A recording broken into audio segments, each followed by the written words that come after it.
Assalamualaikum warahmatullahi wabarakatuh. Perkenalkan, nama saya M. Rizky Ramadhani dengan NIM 2472029819. Di sini saya akan menjelaskan bagaimana tata cara pemeriksaan ALT angka lempeng total, pemeriksaan MPN most probable number, dan pemeriksaan susu dengan methylene blue. Saksikanlah video berikut ini. Oke teman-teman, di sini kita akan melakukan pemeriksaan ALT. ALT itu gunanya untuk mengetahui jumlah total mikroorganisme pada bahan pangan atau minuman. Nah, bahannya sederhana. Itu kita cuma butuh air keran, larutan pengencer pepton baper 0,1% dan media PCA. Nah, di sini prosedurnya kita melihat dulu, kita isi dulu tabung reaksi. Itu ada 3 jenis pengenceran. Nah, tahap pengenceran ini ada 10 pangkat 0, 10 pangkat min 1, 10 pangkat min 2. 10 pangkat 0 artinya apa? Itu 1 mili sampel air keran, jadi murni tanpa ada pengenceran. Kalau 10 pangkat min 1 itu 1 mili sampel plus 9 mili pepton yang kita gunakan baper 0,1%. Lalu 10 pangkat min 2 itu 1 mili dari 10 pangkat min 1 dari yang tabung kedua tadi yang telah kita hitung. Nah, itu plus 9 mili pepton. Jadi ada 3 jenis 3 pengenceran. Lalu masing-masing 3 jenis pengenceran di cawan petri kosong ada 3 buah nanti. Ini cawan petri itu kita isi, masing-masing kita pipet itu 1 mili ke dalam cawan petri tersebut sebanyak 3 cawan petri saat cawan petri pertama, cawan petri kedua, cawan petri ketiga. Itu medianya kita gunakan yaitu media kon agar. Nah, media kon agar itu yang lagi hangat kuku kita tuang ke masing-masing cawan petri tadi 1, 2, 3 sebanyak 20 mili.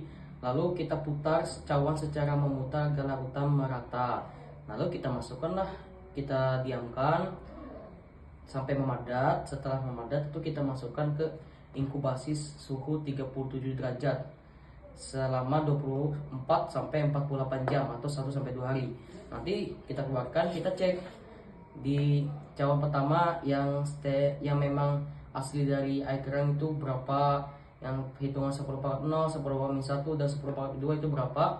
Kita lihat misal di 10 pangkat 0 itu 300 koloni, di 10 pangkat min 1 itu 160 koloni, di 10 pangkat min 2 itu 16 koloni. Nah, kita lihat, kita cek, nah kita hitung gunakan apa? Gunakan 10 pangkat min 1 karena berada di antara 30 sampai 300. Rumusnya itu ALT jumlah koloni dikali perhitungan pengenceran 10 pangkat min 1, maka hasil 160 kali 10 itu 1600. Batas aman itu kurang dari 100. Jadi hasil pemeriksaan ini menjadikan air keran tersebut tidak aman untuk digunakan atau dikonsumsi tanpa kita olah terlebih dahulu atau kita panaskan. Lanjut ke pemeriksaan MPN. Oke, kita lanjutkan ke pemeriksaan MPN most probable number.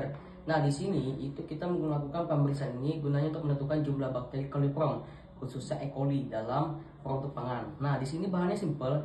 Itu kita hanya karena nanti menggunakan pentol, itu jumlahnya 10 gram ini sudah saya haluskan, dan pepton 0,1% untuk pengenceran.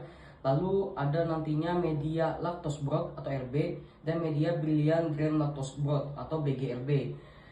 Nah, kita siapkan dulu sampelnya. Sampel pentol ini kita haluskan, saya cobek tadi. Nah, habis itu lanjutkan ke pengenceran, ditambahkan larutan pepton sebanyak 90 mili dan kita campur. Lanjut kita buat pengenceran. Pengenceran ini sama seperti ALT.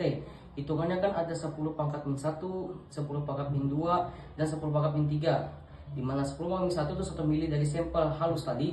Nah, 1 mili sampel halus yang kita haluskan tadi. 10 pangkat min 2, 1 mili dari 10 pangkat min 1 atau tabung 1 plus 9 mili pepton. Ini tabung 2 ya. Lalu dilanjutkan untuk tabung ketiga itu 10 pangkat min 3 itu 1 mili dari 10 pangkat min 2 tambah 9 mili pepton. Nah, setelah kita proses buat pengenceran, kita lanjutkan ke uji pendugaan. Ini menggunakan media lactose broth atau LB. Nah, lactose broth ini kita siapkan sebanyak 9 tabung reaksi dengan media LB. Itu ada di dalamnya itu tabung Durham. Masing-masing 3 mili itu kita di 10 pangkat min 1, 10 pangkat min 2, 10 pangkat min 3 kita isi sebanyak 1 mili, 1 mili, 1 mili per tabung dari setiap pengenceran yang kita lakukan tadi.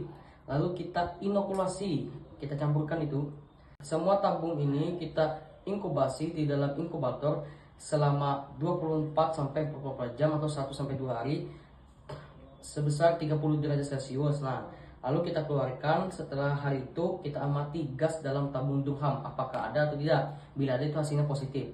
Lalu kita lanjut ke uji penegasan untuk kembali tes itu dengan media BGLB atau Brilliant Gram Lactose Broth. Kita ambil dan pisahkan yang positif, kita ambil misalkan yang hasil positif kita pisahkan. Lalu kita pindahkan satu ose dari tiap tabung yang positif itu. Lalu kita inkubasi pada 37 derajat selama 24 sampai 48 jam. Sama seperti yang tadi. Lalu jika hasilnya positif, bila ada bakteri coliform. Bagaimana perhitungannya? Jika kalian lihat, misal aja ya, 10 pangkat min 1 misal ada 3 positif coliform, 10 pangkat min 2 2 positif coliform, dan 10 pangkat min 3 1 positif. Maka urutannya 3 2 1. Maka hasilnya yaitu jumlah coliform itu 110 mpn per gram. Interpretasi hasilnya itu dalam radius 10 pangkat 4 mpn per gram. Untuk makan seperti itu masih normal. Jadi kandungan coliform di dalam sampel pentol ini masih tergolong aman. Kita lanjutkan ke pemeriksaan methylene blue pada susu. Oke, terakhir kita lanjutkan dengan uji methylene blue pada susu. Gunanya apa? Itu untuk mengetahui jumlah mikroorganisme pada susu. Interpretasi hasilnya nantinya semakin banyak mikroba, semakin cepat juga oksigen habis. Maka hasil akhir itu semakin cepat warna memudar. Bahannya sederhana, itu ada methylene blue 1% dan sampel susu. Nah, kita pisahkan, kita ambil 3 tabung. Tabung pertama kita gunakan untuk uji, tabung kedua kita gunakan untuk kontrol negatif, dan tabung 3 untuk kita gunakan kontrol positif. Nah, masing-masing itu isi 10 ml susu per tabung dan 1 ml methylene blue 1% itu dengan per tabung. Nah, perlakuan khusus, kalian lihat di kontrol negatif, tabung kedua itu kita panaskan hingga mendidih, gunanya untuk membunuh mikroba. Untuk yang tabung 3 yang untuk positif itu kita kultur 1 ose E. coli, tambahkan ke tabung yang positif. Lalu kita letakkan semua tabung itu ke water bath pada suhu 37 derajat. Nah, kita amati apakah setiap 30 menit, catat warna perubahannya. Kan hasil dari yang awal tadi kan dari biru, catat perkembangannya menjadi pucat hingga ke bening. Oke, hasil misal untuk yang tabung uji, tabung pertama itu warna awal kan biru, warna akhir itu menjadi bening selama 1 jam, maka mutu itu sangat buruk untuk susunya. Untuk yang tabung kedua negatif itu warna awal biru, nah tapi warna akhir tetap biru selama lebih dari 8 jam, maka tidak ada mikroba, jadi aman. Untuk yang kontrol positif itu warna awal kan biru hingga warna akhir jadi bening selama 30 menit, maka banyak mikroba. Kesimpulannya apa? Jika sampel warna hilang selama kurang dari 2 jam, maka banyak mikroorganisme dan susu tidak layak untuk diminum.